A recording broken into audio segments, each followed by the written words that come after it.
Hi everyone, welcome to my channel. In case you're new here, I'm Clemens Kariuki, and on this channel I do interior design and lifestyle videos. In case you can't read it on my face, in case you can't see it, I'm so happy today. I'm so excited. Thank you so much for 100 subscribers. I didn't know I would get here this soon, but hey, thank you so much. I really appreciate. I thank God. I don't take you people for granted. Thank you for supporting me. Thank you for believing in my dream.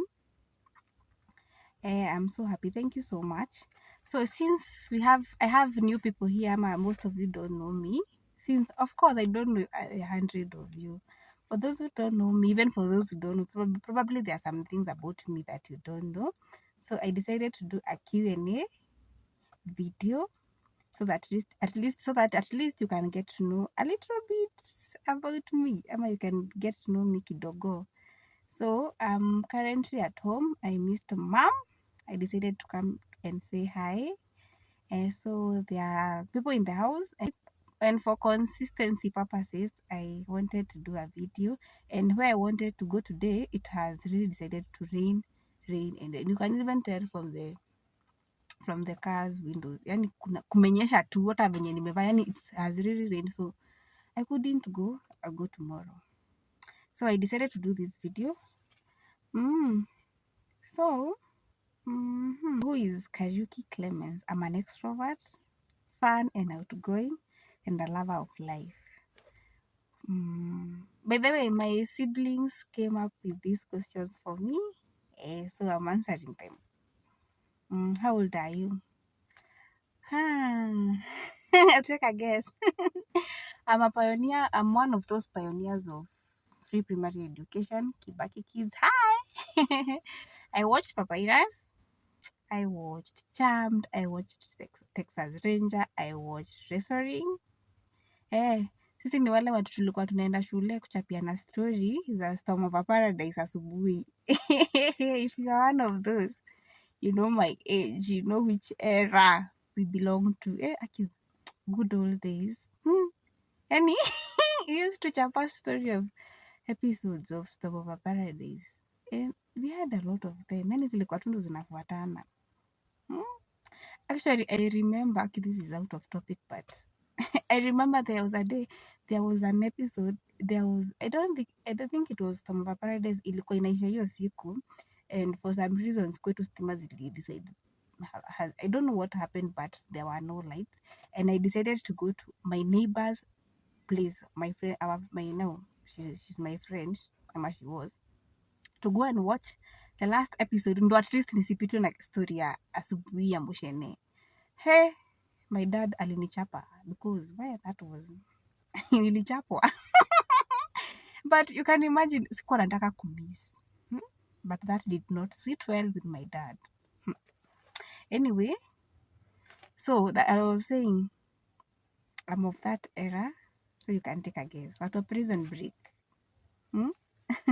Watu wa Vitimbi. Sisi ndo hawa wase wa Jehu Niungwana. I'm of that period. Take a guess. Anyway, I'm 25 years old. So what did you do in college? I'm my school life. So I'm an 8423 person. I went to primary school for 8 years. I went to high school for 4. I went to University of Nairobi where I studied sign language for 2 years. I later headed to Buruburu Institute of Fine Arts where I did my interior design course for 3 years. Have I ever given birth? Yeah, in case you don't know, I am a mom of one amazing boy.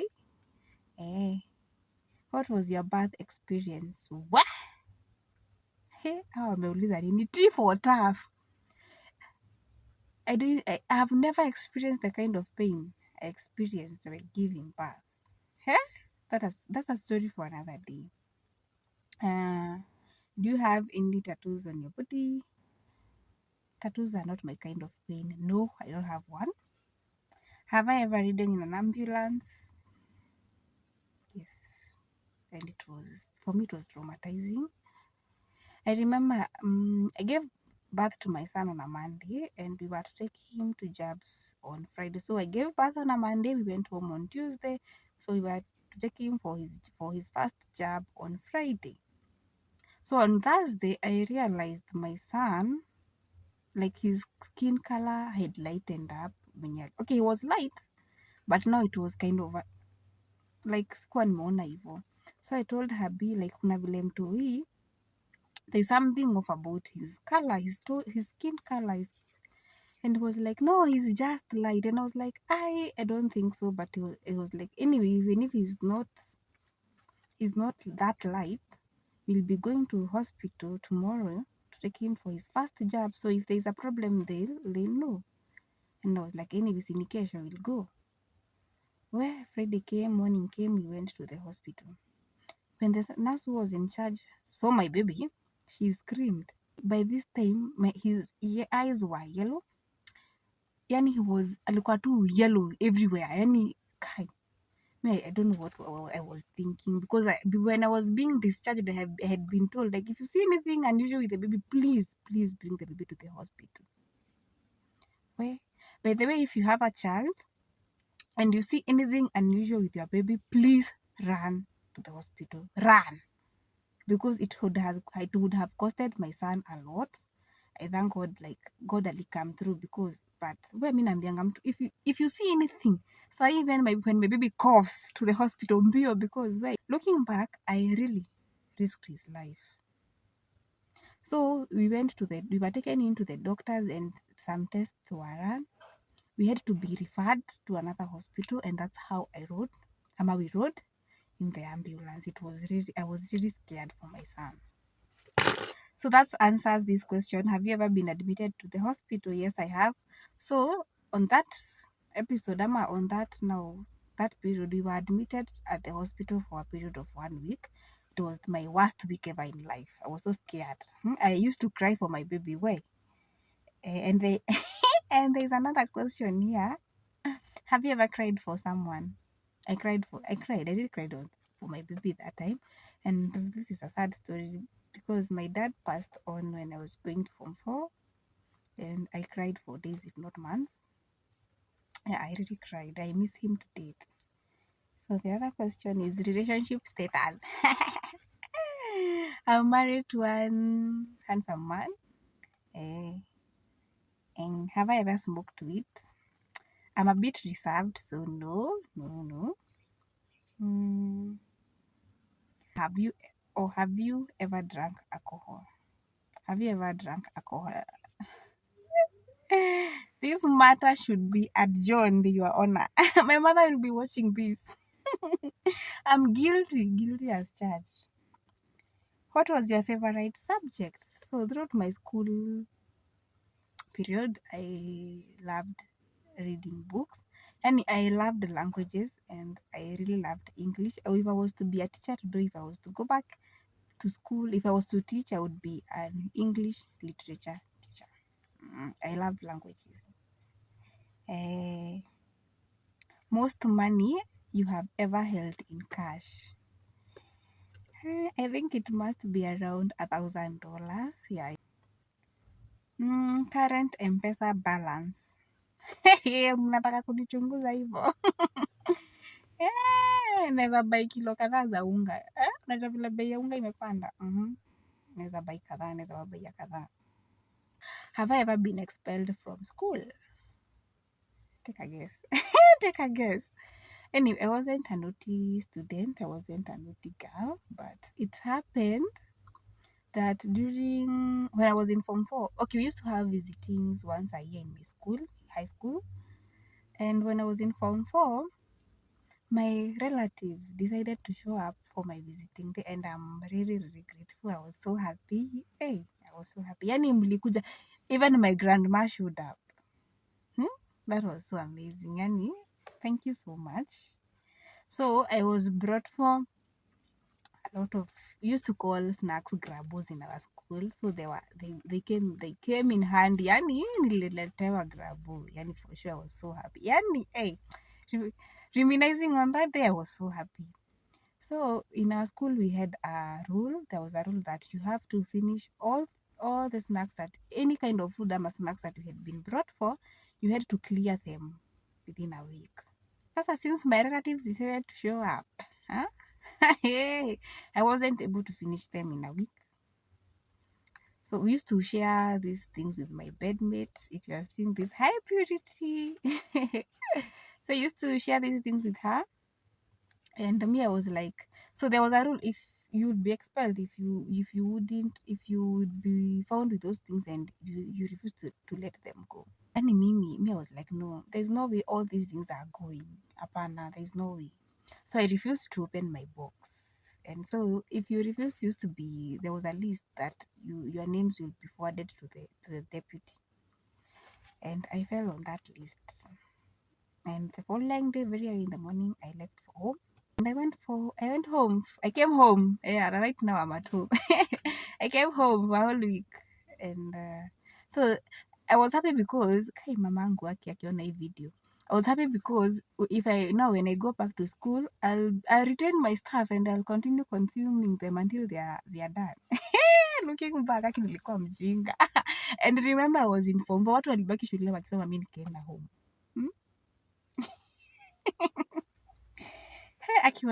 Looking back, mtu anatumianga ujinga, but anyway, that was it. That's how I ended up home. So, I have another question here.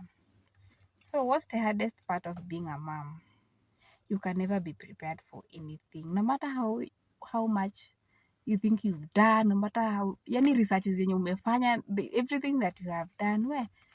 When I was giving Annie, at that period, I was preparing to give birth to my son. I thought like I have bought everything that I want. Thought like I was mentally ready.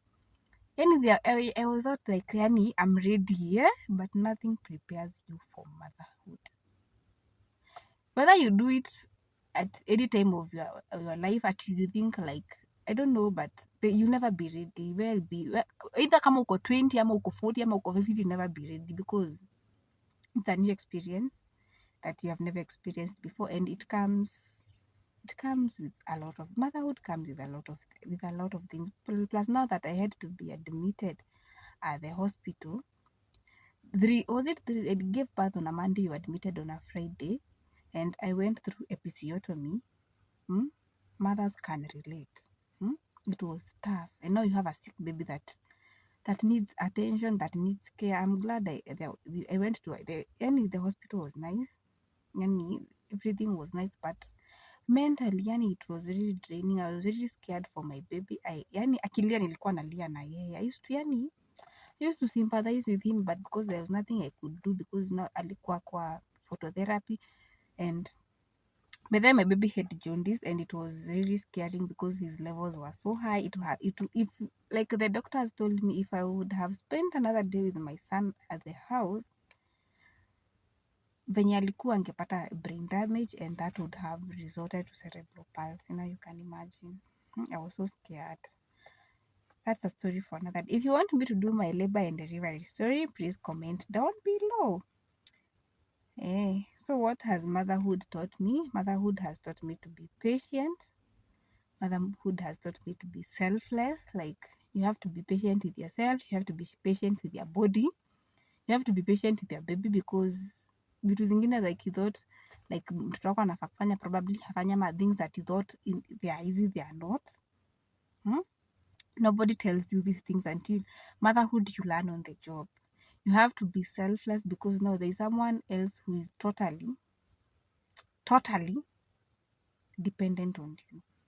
When they give you a call, when they make a call, you have to answer. Na hii hainanga ati I'll answer it tomorrow ama when there and then.